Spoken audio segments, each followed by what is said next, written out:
الحمد لله الذي وحده والصلاة على من لا نبي بعده أما بعد فأعوذ بالله من الشيطان الرجيم بسم الله الرحمن الرحيم كل نفس ذائقة الموت وقال رسول الله صلى الله عليه وسلم من كفن ميتا مسلما كساه الله من سندس واستبرق من الجنة ويتجبعي نوغا وزد عمر ابن الخطاب رضي الله تعالى عنه محيي সুন্নাহ মাদ্রাসার বার্ষিক ইসলামী মহাসম্মেলনের সম্মানিত সভাপতি নায়েবে নবী দিগর উলামায়ে কেরাম সামনে উপস্থিত বড় বয়সের মুরব্বিনে আইজাম আমার যুবক ভাইয়েরা আল্লাহ তাআলার দরবারে লাখ ও কোটি শুকরিয়া যে মহান রব্বুল আলামিন আমাদেরকে নাওগাঁও মাদ্রাসার মাহফিলে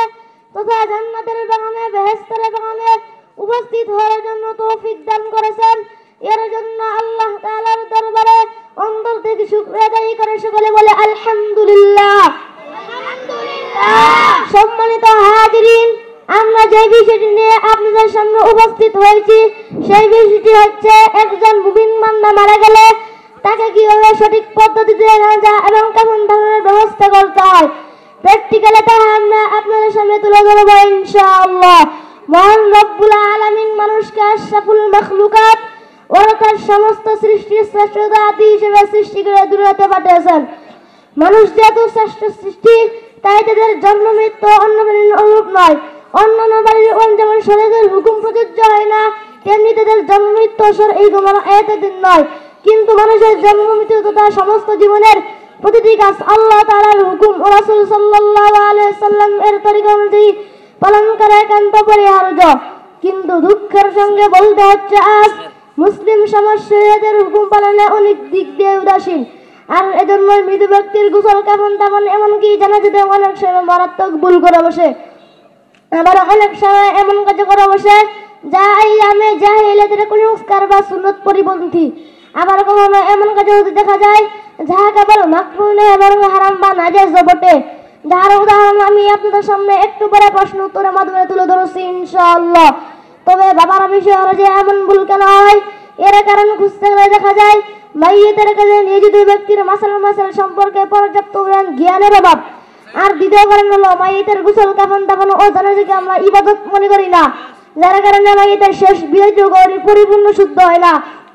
অথচ মাইয়িতের গোসল কাফন দাফন এর ফজিলত সম্পর্কে হাদিস শরীফে আল্লাহ পাকের নবী সাল্লাল্লাহু আলাইহি ওয়াসাল্লাম অনেক বর্ণনা করেছেন। উদাহরণস্বরূপ দুই একটি হাদিস আমি আপনাদের সামনে তুলে ধরছি। যেমন আল্লাহ পাকের নবী ইরশাদ করেন قال رسول الله صلى الله عليه وسلم من غسل ميتا مسلما غفر الله له। আল্লাহ পাকের নবী বলেন যে ব্যক্তি ঈমানদার মৃত ব্যক্তিকে গোসল দিল ওই ব্যক্তির জীবনের সমস্ত গুনাহ মাফ হয়ে গেল। সুবহানাল্লাহ। অন্য হাদিসে আল্লাহ পাকের নবী বলেন قال رسول الله صلى الله عليه وسلم غفر الله له 40 مرة। আল্লাহ পাকের নবী বলেন গোসল দিতে যাইয়া মুর্দার শরীরে যদি কোনো দোষ থাকে এবং গোসল দিতে সেই দোষ গোপন করে আল্লাহ তাআলা তার গুনাহ এবং দোষকে 40 বার গোপন করবেন। সুবহানাল্লাহ। আল্লাহ পাকের নবী ইরশাদ করেন قال رسول الله صلى الله عليه وسلم من كفن ميتا مسلما كساه الله من سندس واستبرق من الجنة। আল্লাহ পাকের নবী বলেন যে ব্যক্তি মুসলমান মুর্দার কাফন পরলেন আমি নবী বলে দিলাম আল্লাহ পাক তাকে জান্নাতের রেশমি করে পরিধান করাইবেন। সুবহানাল্লাহ। অন্য হাদিসে আল্লাহ পাক নবী ইরশাদ করেন قال رسول الله صلى الله عليه وسلم من بنى قبرا للميت المسلم بنى الله له بيتا في الجنة। আল্লাহ পাকের নবী বলেন যে ব্যক্তি মুসলমান মুর্দার জন্য কবর বানাবে আল্লাহ পাক তার জন্য জান্নাতের স্বর্ণচন্দ্র দিয়ে ঘর বানাবেন। সুবহানাল্লাহ। অন্য হাদিসে আল্লাহ পাকের নবী বলেন যে ব্যক্তি ঈমানদার মুর্দাকে মাটি দিল আমি নবী বলে দিলাম সেই ব্যক্তি 2 উহুদ পাহাড় পরিমাণ সওয়াব পাইল। সুবহানাল্লাহ।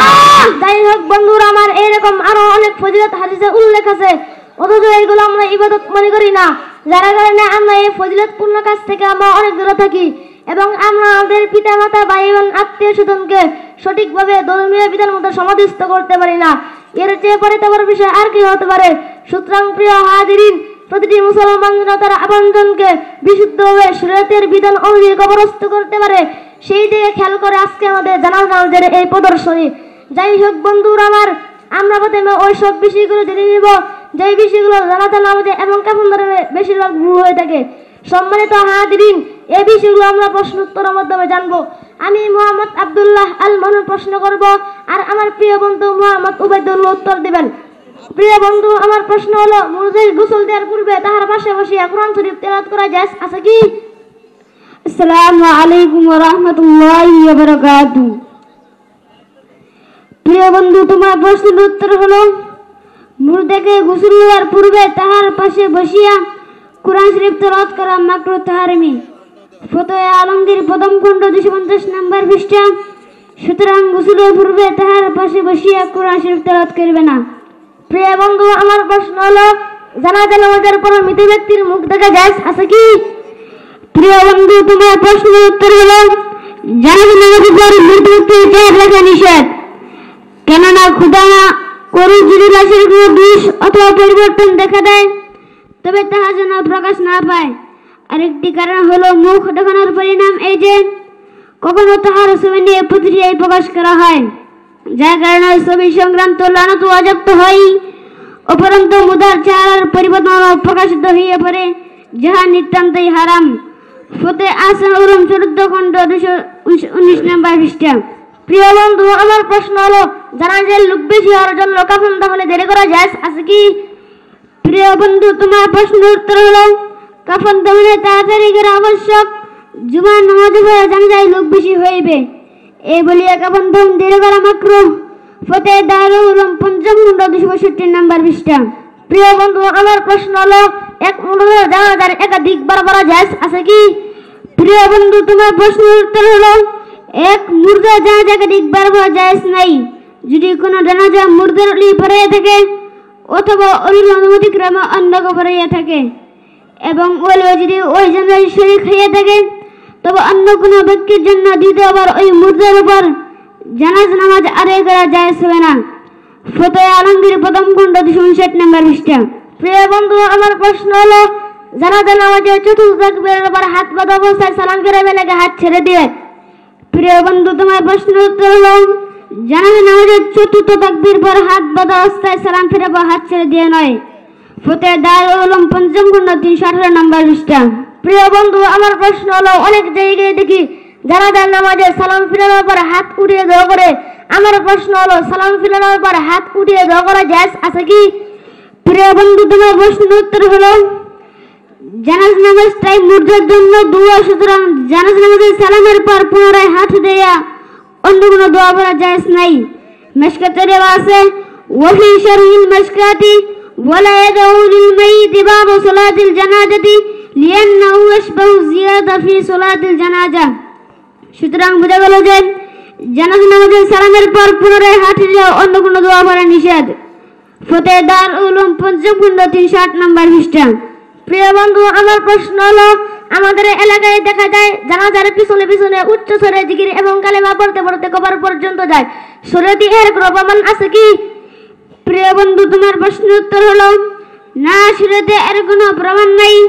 যারা জানাজার সাথে চলিবে তাহাদের চুপ থাকিতে হবে। অথচ জিকির করা কালিমা পড়া মাকরুহ। যদি আল্লাহর জিকির করিতে হয় তবে দিলে দিলে করিবে। ফতোয়া আলমগীর প্রথম খণ্ড 257 নম্বর পৃষ্ঠা। প্রিয় বন্ধু, আমার প্রশ্ন হলো, যদি কোনো জানাজা দুপুর 12টায় উপস্থিত হয়, তখন জোহরের ফরজের আগে জানাজা পড়া জায়েজ আছে কি? প্রিয় বন্ধু, তোমার প্রশ্নের উত্তর হলো, যদি কোনো জানাজা দুপুর 12টায় উপস্থিত হয়, অর্থাৎ যখন জোহরের রক্ত শুরু হয় এবং লোকজন উপস্থিত হয়ে যায়, এবং অবস্থায় আগে জোহরের ফরজ পড়িতে হইবে নাকি জানাজা নামাজ আগে পড়িতে হইবে, এই নিয়ে ইমামদের মধ্যে মতভেদ রয়েছে। কেউ বলেন জোহর সুন্নতে মুআক্কাদা আগে পড়িতে হইবে, আবার কেউ বলেন জানাজা নামাজ আগে পড়িতে হইবে। সুতরাং পরিস্থিতি যাহা বাধ্য করে তাহাই করা যাইবে। কিন্তু যেহেতু জোহর নামাজ সময় তখন অনেক বাকি আর লোকজন উপস্থিত, ওদের জানাজা আগে পড়ানো উত্তম। ফতোয়া দারুল উলুম 5ম খণ্ড 363 নম্বর পৃষ্ঠা। প্রিয় বন্ধু, আমার প্রশ্ন হলো, যাহারা কবরে নামিবে তাহাদের সংখ্যা বেজুর হওয়া লাগবে, এমন কোন কথা শরীয়তে আছে কি? প্রিয় বন্ধু, তোমার প্রশ্নের উত্তর হলো, যাহারা কবরে নামিবে তাহাদের সংখ্যা জোর কিংবা বেজুর হতে কোনো পার্থক্য নাই। জোর বেজুরের কোনো বৈশিষ্ট্য ক্ষেত্রে নাই। কবরে নামার জন্য মুস্তাহাব এই যে যাহারা কবরে নামিবে তাহার আকীদা বিশ্বাসে আমলে পাকা ভক্তা মুসলমান হইতে হবে। ফতোয়া আলমগীর প্রথম খণ্ড 263 নম্বর পৃষ্ঠা। প্রিয় বন্ধু, আমার প্রশ্ন হলো মুর্দাকে কবরে মাটি দেওয়ার সুন্নত তরিকা কিভাবে?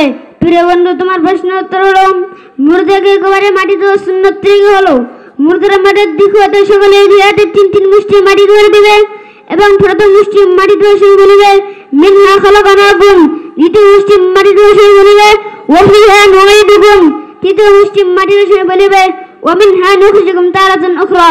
প্রিয় বন্ধু, আমার প্রশ্ন হলো মুর্দাকে কবরে দাফন করার পর হাত উঠিয়ে দোয়া করা জায়েজ আছে কি? প্রিয় বন্ধু, তোমার প্রশ্নের উত্তর হলো মুর্দাকে দাফন করার পর হাত তুলে দোয়া করা মুস্তাহাব। নবী করিম সাল্লাল্লাহু আলাইহি ওয়াসাল্লাম তার এক সাহাবীকে দাফন করার পর কিবলা মুখে হাত তুলে দোয়া করেছেন।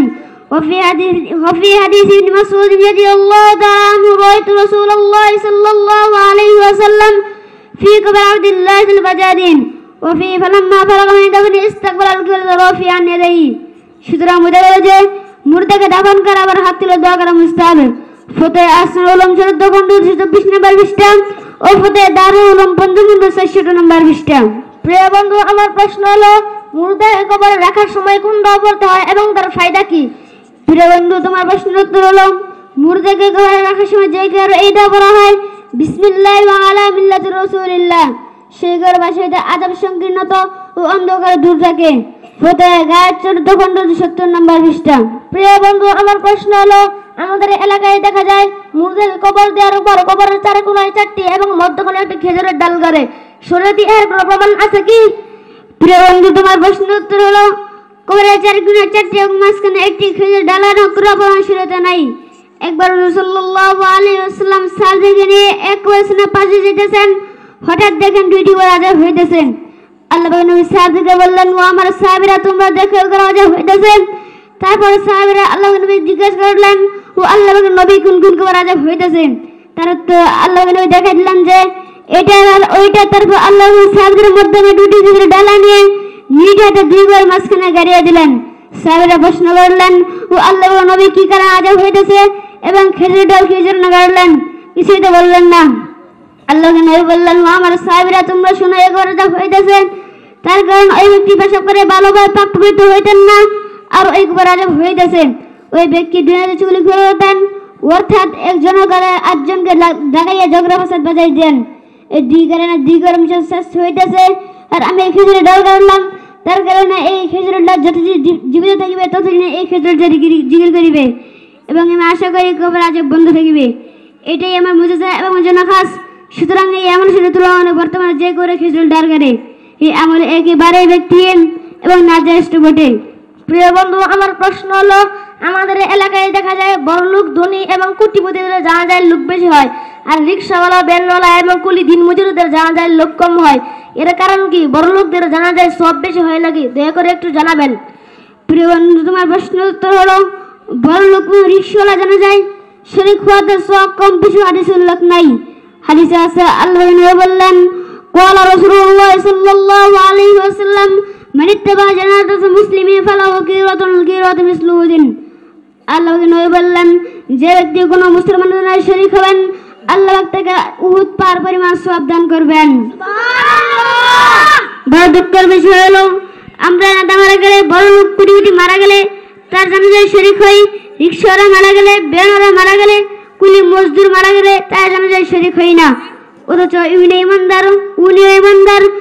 আল্লাহ বললেন, ভ্যানওয়ালা হোক, রিক্সাওয়ালা হোক, কুলি মজদুর হোক, যে ব্যক্তি তার জানাজায় শরীক হবেন আল্লাহ তাকে উহুদ পাহাড় পরিমাণ সওয়াব দিয়ে দিবেন। সুবহানাল্লাহ। প্রিয় বন্ধু, আমার প্রশ্ন হলো কোন কাদিয়ানী মারা গেলে তার জানাজা জায়েজ আছে কি? প্রিয় বন্ধু, তোমার প্রশ্ন উত্তর হলো কাদিয়ানীরা কাফের ও মুরতাদ। কাজে কোনো কাদিয়ানী মারা গেলে তার জানাজা পড়িবেন না এবং মুসলমানদের কবরস্থানে তাকে দাফন করিবেন না। ফতোয়া দারুল উলুম 5 খণ্ড 291 নম্বর পৃষ্ঠা। সম্মানিত হাজিরিন, সর্বপ্রথম আমরা মুর্দাকে গোসল করাবো, তারপর মুর্দার কাফন দাফন ও জানাজার ব্যবস্থা করব। কারণ হযরত রাসূল সাল্লাল্লাহু আলাইহি ওয়াসাল্লাম ইরশাদ করেন, যে ব্যক্তি মুর্দাকে গোসল দিবে সে পাপ হইতে নবজাত শিশু নিপবিত্র হয়ে যাইবে। সুবহানাল্লাহ। আর যে ব্যক্তি মুর্দাকে কাফন পরাইবে আল্লাহ পাক তাকে বেহেশতি পোশাক পরিধান করাইবেন। সুবহানাল্লাহ। আমার প্রিয় সাথী বন্ধুরা, আপনারা প্রথমে মুর্দার পরনের সমস্ত কাপড় খুলে তাহার নাভি হইতে হাঁটু পর্যন্ত একটি চাদর দ্বারা ঢাকিয়া দেন। সমস্ত কাপড় খুলে নাভি হইতে হাঁটু পর্যন্ত চাদর দ্বারা ঢাকিয়া দিতেছি। তারপর মুর্দাকে ইস্তেঞ্জা করান। ইস্তেঞ্জা করাইতেছি। তারপর প্রথমে মুর্দাকে ওযু করান। ওযু করাইতেছি এবং মুর্দার মাথা ও দাড়ি সাবান দিয়ে উত্তম রূপে ধৌত করেন। মাথা ও দাড়ি দিয়ে উত্তম রূপে ধৌত করাইতেছি। তারপর মুর্দাকে বাম হাত করে শুইয়া মাথা হইতে পা পর্যন্ত 3 বার এমন ভাবে পানি ঢালেন যাহাতে বাম পাশে নিচে পানি পৌঁছে যায়। বাম পাশে 3 বার পানি ঢালিতেছি। তারপর ডান হাত করে শুইয়া মাথা হইতে পা পর্যন্ত 3 বার পানি ঢালেন। ডান পাশে 3 বার পানি ঢালিতেছি। তারপর সমস্ত শরীরে 3 বার পানি ঢেলে ভালোভাবে গোসল করান। সমস্ত শরীরে 3 বার পানি ঢালিতেছি। তারপর শুকনো কাপড় দ্বারা সমস্ত শরীর মুছিয়ে দিন। শুকনো কাপড় দ্বারা সমস্ত শরীর মুছিয়ে দিতেছি। সম্মানিত হাজিরিন, এই পর্যন্ত আমাদের মুর্দার গোসল কাজ শেষ হলো। এখন আমরা মুর্দাকে কাফন পরাবো। মুর্দা যদি পুরুষ লোক হয় কাফনের কাপড় 3টি, বড় জাদার ছোট জাদার কুর্তা। মুর্দা যদি স্ত্রী লোক হয় কাফনের কাপড় 5টি, বড় জাদার ছোট জাদার কুর্তা, সিনাবান্ধ শেরবান্ধ। এই মুর্দা পুরুষ লোকের কাফনের কাপড় 3টি, বড় জাদার ছোট জাদার কুর্তা। প্রিয় বন্ধুরা, আপনারা প্রথমে খাটের উপর বড় চাদর বিছান।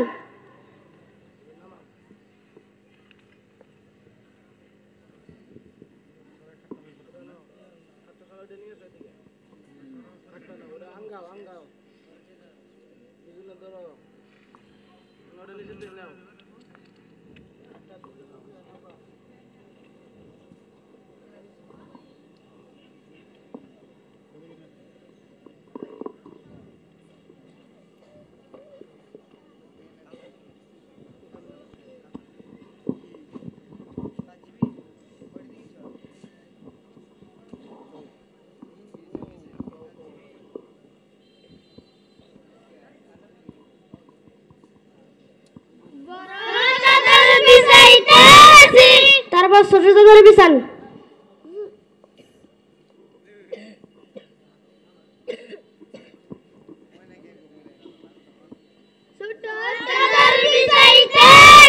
তারপর কুর্তা বিছান।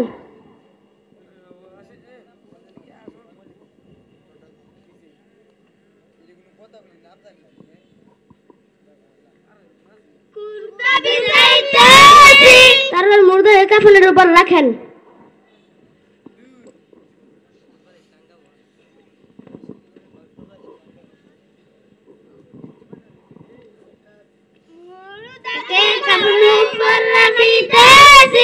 তারপর মাথা হইতে আতর লাগান। তারপর প্রথমে কুর্তা পরান এবং মাথার দিক হইতে ঢুকাইয়া পা পর্যন্ত টানিয়ে দেন।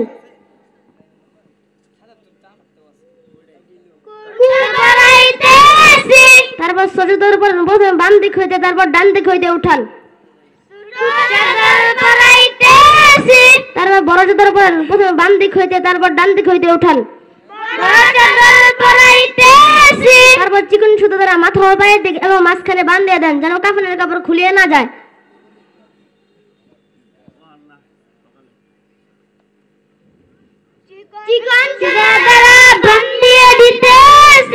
সম্মানিত হাজিরিন, এই পর্যন্ত আমাদের মুর্দার কাফনের কাজ শেষ হলো। এখন আমরা মুর্দার জানাজার নামাজ আদায় করব। আমার প্রিয় বন্ধুরা, আপনারা সবাই কাতার হয়ে দাঁড়িয়ে যান।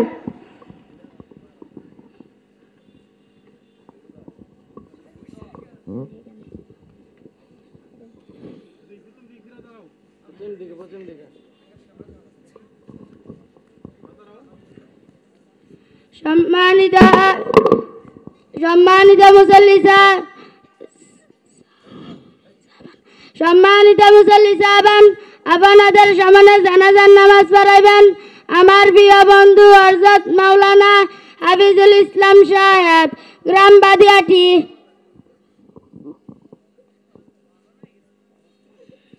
আমরা সবাই জানাজার নামাজের নিয়ত করি। আমরা যারা আরবিতে নিয়ত জানি তারা আরবিতে নিয়ত করি, আর যারা আরবিতে নিয়ত জানি না তারা বাংলায় নিয়ত করি। আমি 4 তাকবীরের সাথে জানাজার ফরজে কিফায়া নামাজ পড়তেছি। নামাজ আল্লাহর জন্য, দোয়া মাইয়াতের জন্য। আল্লাহু আকবার এই বলিয়া সবাই জানাজার নামাজের নিয়ত করি।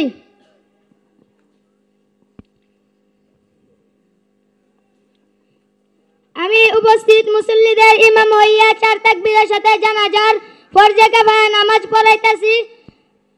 আল্লাহু আকবার।